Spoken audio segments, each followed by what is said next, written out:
The following is a presentation by Kent State University's TV2. For more information, please visit kentwired.com.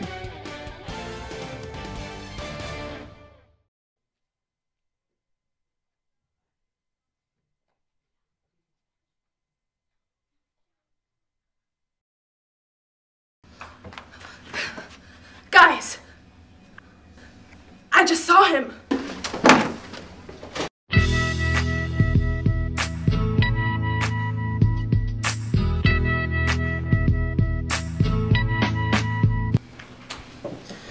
Tell me what happened. Where were you? What time of day? It happened so fast. I was walking from the bathroom to my class, and I heard the music.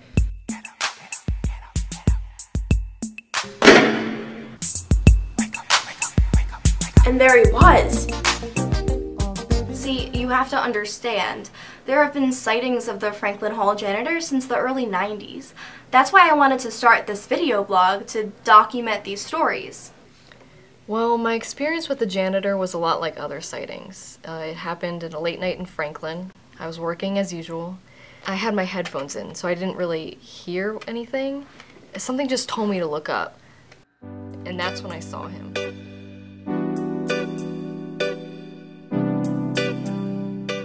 You see, the trouble is whenever the janitor appears, he seems to vanish within seconds. The longest recorded sighting of him is only 12 seconds. I want to be the first person to actually get an interview with him. So we saw the janitor about a month and a half ago? Yeah, Raven and I were on the elevator. It was probably about 9 at night, and we were heading to the 3rd floor. And that's when he got on. I swear by the moon and the stars in the skies. He was only on for like 1 floor. Didn't say anything, but he was so cute. Oh my God, Raven! What? You were thinking it? Yeah, but you said it. You know I like facial hair, and he seems like he has really good taste in music. He could be dead for all we know. Anyways, right after we got off the elevator, he was gone. Honestly, I just want to meet this dude. I think he has some amazing moves, and I just want to learn his way. You know, in the past life, he was a stripper, you know? It's all in the hips, baby. It's all in the hips. Alright, don't tell anybody I told you this, but rumor is he can be summoned by late 90s, early 2000s smooth rap music. And guess who's got just that? This person.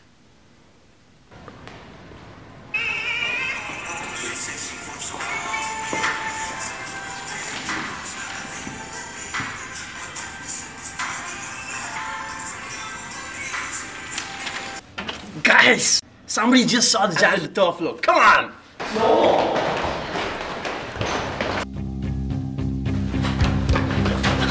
Oh my god, there he is!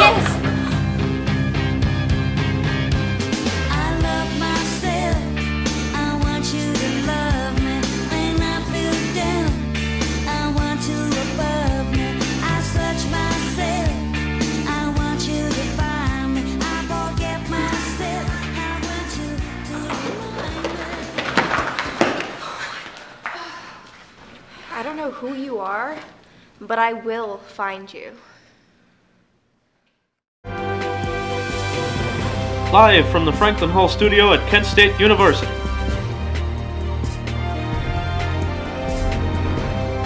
It's the Agenda St. Patrick's Day special. Now, here are your lucky hosts, Morgan McLeod and Anna Luxman. Good evening and welcome to a special holiday episode of The Agenda. I'm Morgan McLeod. And I'm Anna Huntsman.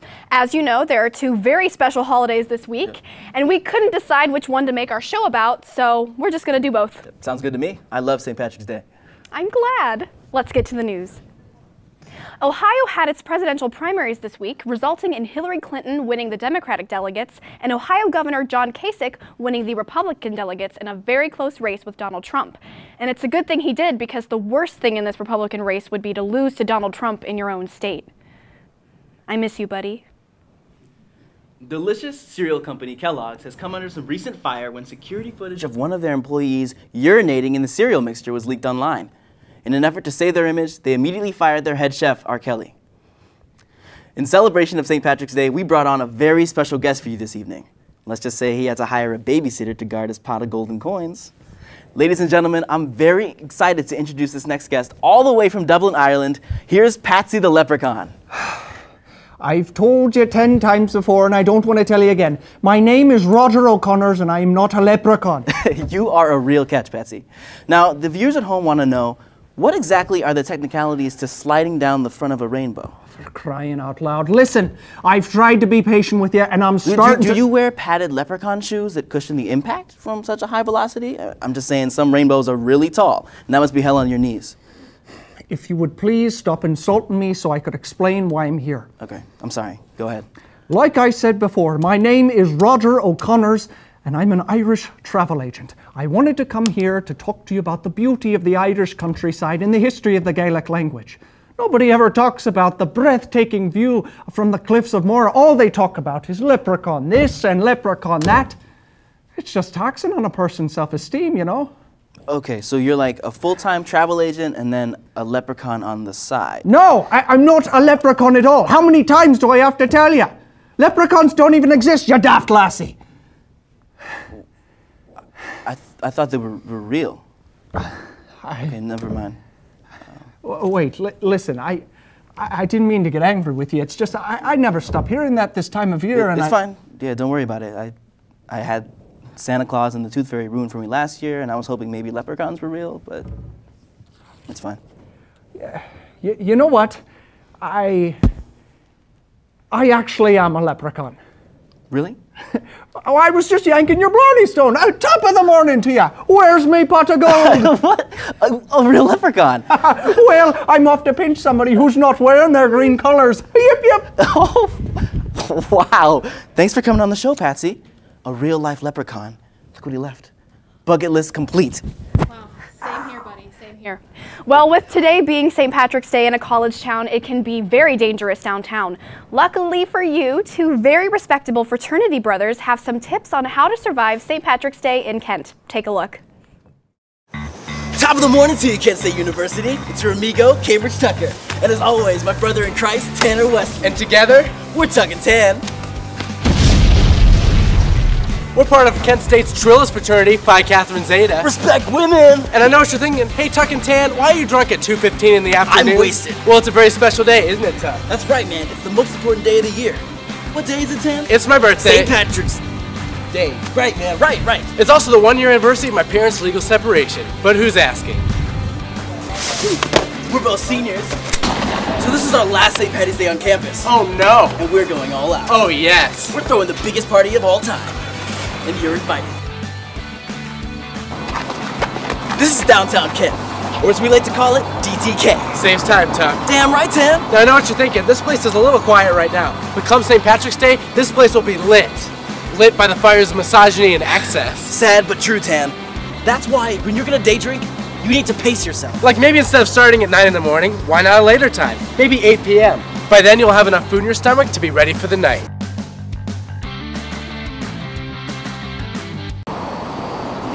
Do you think that's enough? How long are we going to be here?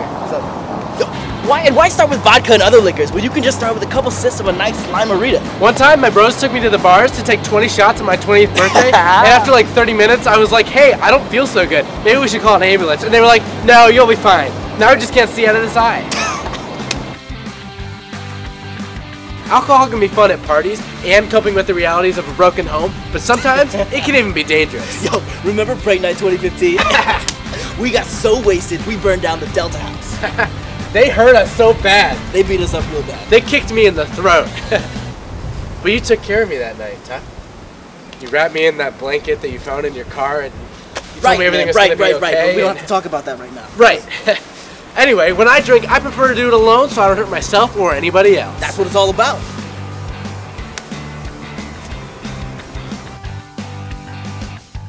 What? Now this is a sick hug. Dude, can you take a picture on your camera phone of me riding it? Oh, dude, I'm gonna move it like this so it looks like you're riding it. Come through, are you getting this? Dude, check it out.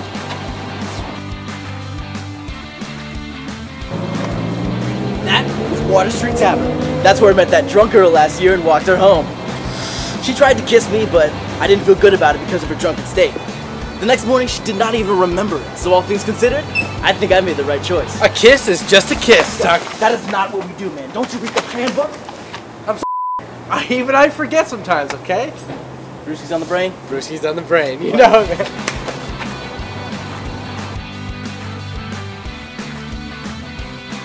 Tuck, I think that maybe we should just talk about it. I don't know, man. But we're seniors, we're men. This may be the last time we see each other. Don't say that. I mean, you're going after your accounting job, and I'm getting my doctorate in brewskis, and I just think we should talk. Always have Cabo. I know. That night.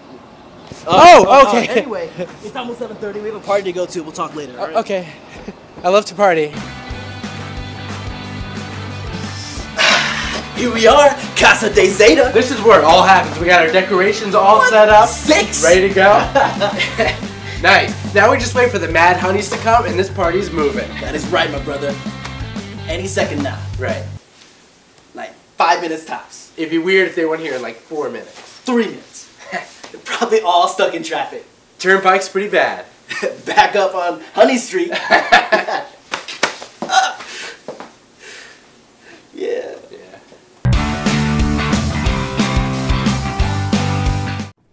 God, those boys are fly. You know, Phi Catherine Zeta looks like a really prestigious fraternity, just saying. Well, you know what would make me feel lucky this St. Patrick's Day? A shopping spree. Unfortunately, I've only ever found 3-leaf clovers, but luckily, we here at The Agenda have lots of fashionistas to help me with my wardrobe. It's time for a St. Patrick's Day fashion show. All right, let's get started. Our first model is the happy-go-lucky Andrea Siebert. This outfit is gonna make you green with envy. Look at her. Here she is now. Is she wearing a dress with clovers on it, or is that like what? Can't where really did tell that because foot come she's from? keying out against our Is green it literally screen, not attached to her leg? Thanks, Andrea. Oh my gosh, she's keying out. Anyway, now we have Marisha, the luck of the Irisha, is with her. Actually, it looks like she's keying out as well. Oh, I love the hair flip, but I can't see what she's wearing because this is very complicated because with St. Patrick's Day, everyone is wearing green, and it's a green screen. Yeah, but you know what? It's not Clover yet, folks. Our next contestant, he's something else. Oh, look It's at Andrew. And he still looks like a floating head. He looks like a floating head. He's got those orange eyebrows, though. Those aren't keying out. Is that plaid? I think he should win because we can see his plaid. Honestly. But honestly, like, overall, we really should have thought this through. You look awesome, buddy. You look We great. just wish the people at home could see you. Yeah, really. Okay, we really didn't look out with that one. I mean, at least we spared the audience the trouble. Those outfits were hideous. True. But I think overall, the St. Patrick's show was a huge success. I think we certainly sham-rocked this episode. We'll see you in a few minutes for our Easter Spectacular. I'm Anna Huntsman. And I'm Morgan McLeod. Have a great few minutes, everyone. We here at Kellogg's have heard your concerns. We know what you like, and we know what you don't like. Urine. And we're not going to give it to you. Let's take a tour of our brand new, state-of-the-art facility. Come on. Look, a cafeteria. You'll notice something's missing. Urine. Urine's missing. Here at our Tony the Tiger Memorial Classroom, our employees learn where not to urinate.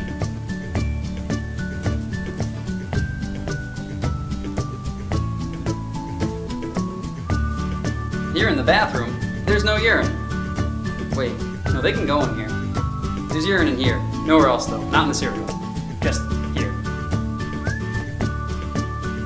So next time you grab a bowl of Raisin Bran, take a big whip. No urine, just bran.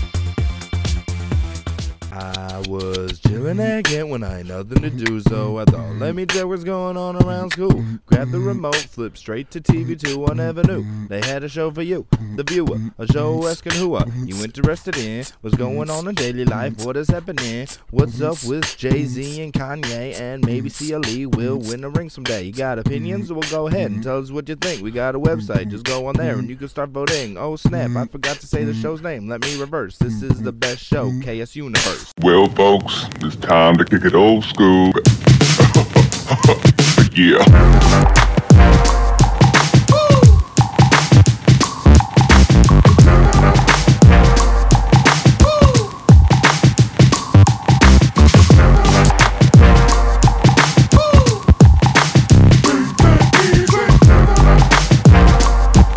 The fun is just so fresh.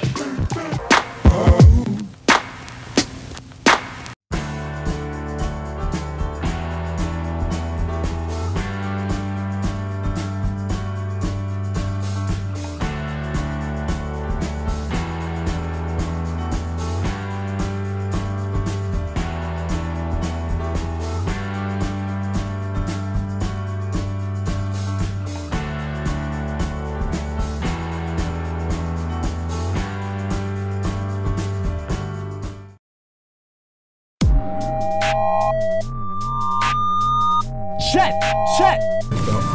Oh no. I love BB-8. You wanna be like Kenny? Take that, Holmes! Sorry, I'm really trying. At last I can shed this pitiful existence and go on to live in blissful eternity. I'm gonna be honest with you guys tonight. I vape.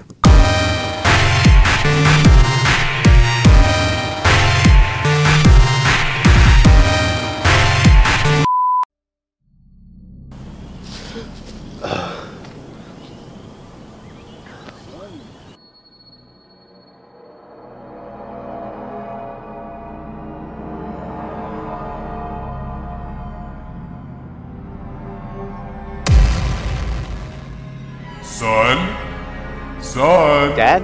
Is that you? Hey, kiddo. How's it going? Where am I? What's going on? Oh, shoot. I didn't tell you, did I? You're in hell, buddy. Hell? Why? Something to do with saving humanity. Regardless, you only have 3 days to get out, so, get moving, champ.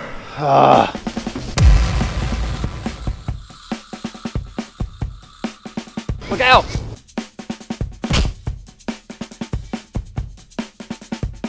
Are you okay? Who are you? I'm Kane.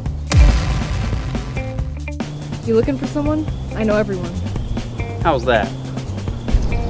I cut their hair. I'm looking for an old friend of my father's. I think I know who you mean. Lucifer? Please. Call me Lou. Wait a second. You're Yahweh's boy. I haven't seen you since you were this big. Damn, kiddo, you've grown. Save it, Lou. What are you doing rolling around with these botched souls? I'm getting the heaven out of here. Man, this is gonna be... Don't say it. One hell of a weekend.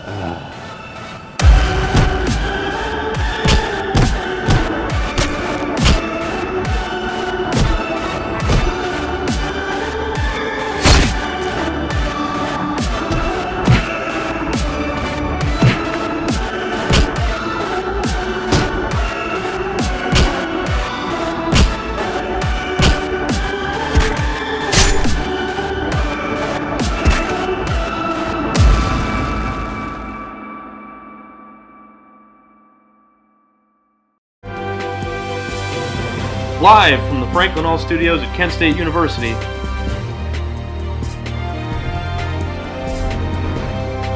it's The Agenda's Easter Spectacular. And now, here are your hosts, Morgan McLeod and Anna Easter Egg Huntsman. Good evening again, and welcome to a special Easter episode of The Agenda. I'm Anna Easter Egg Huntsman. And I'm Morgan McLeod. I'm so excited for this show. Easter is one of my favorite holidays. I'm glad.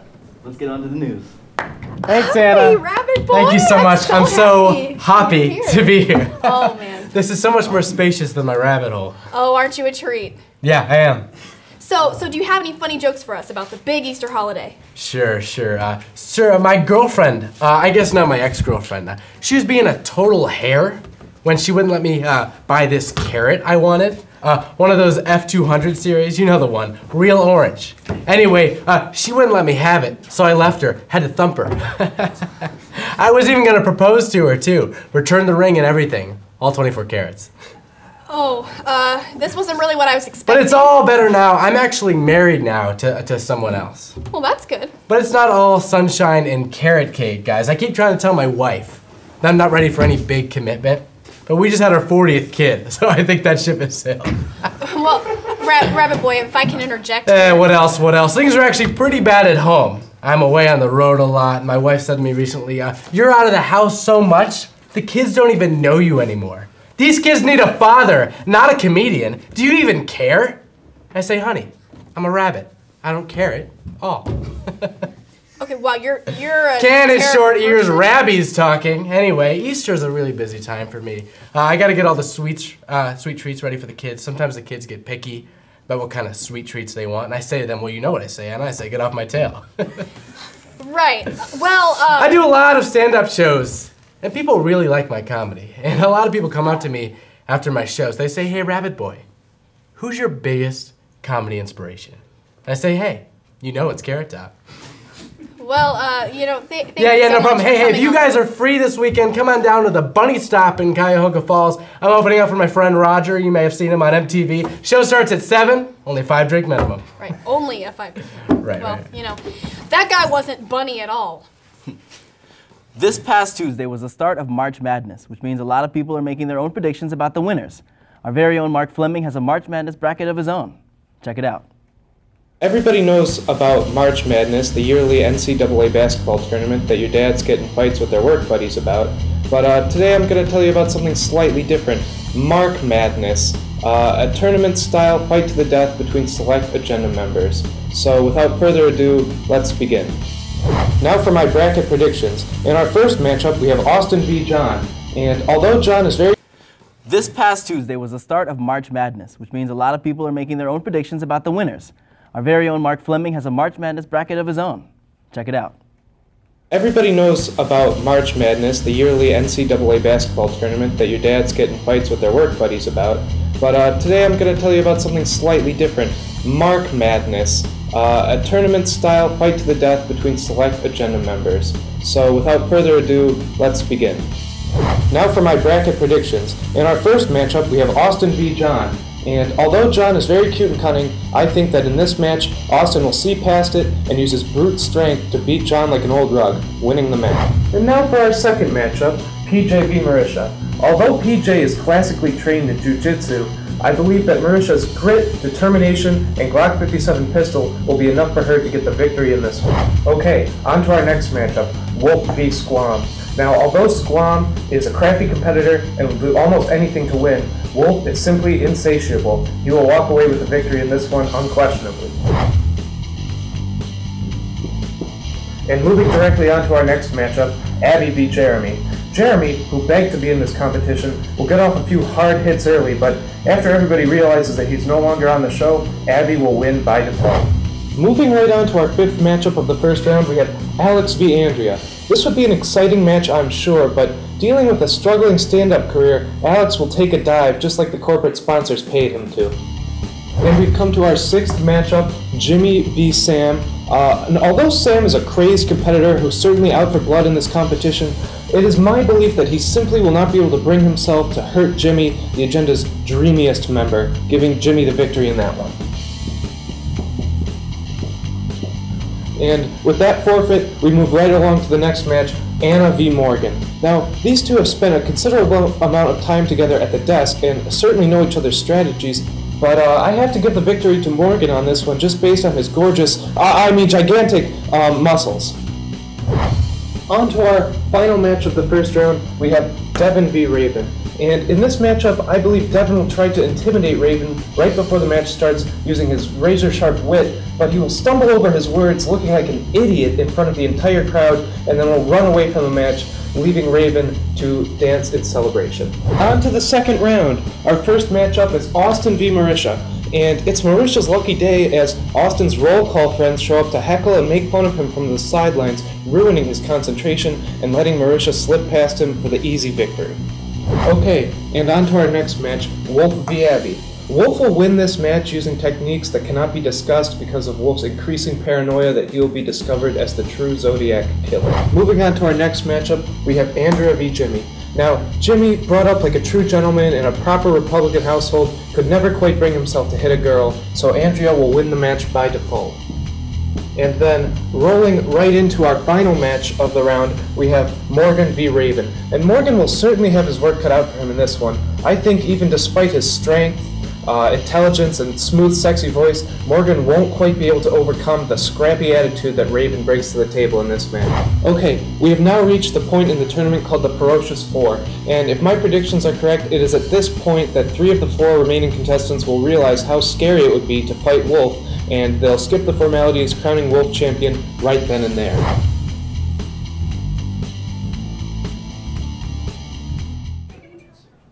Wow, go Wolf, I guess. Well, daylight savings time was adjusted this past Sunday, and we set our clocks 1 hour ahead, leaving a lot of people confused and more tired than usual. I can attest to that. Here to comment on his frustration about daylight savings is local man Grum Clockington. Does anyone know where Grum Clockington is? I don't like it when people aren't on the desk. He's not here. I think he got the time wrong. I see. Make sure to adjust your clocks, everyone. You know, we've had a lot of laughs and more coming up, but let's just take a moment to learn what Easter is all about. Here to teach us all about Easter, we have local pastor Isaiah with us. Isaiah, thank you so much for being on the show. Thanks, sir. Thanks for having me. My peace be with you. That's John 14:27, subsection A. Okay, thank you. I appreciate that. Yep. Jesus. Are you okay? I just said Jesus is the answer, is what I meant to say there. Once you know the truth, you too will shout to the Lord, all the earth, and break out in praise and sing for joy. That's Psalm 98:4. Okay. I'm intrigued. Saved it. What was that? Nothing. So the story of Easter is the story of Easter is it's about Jesus.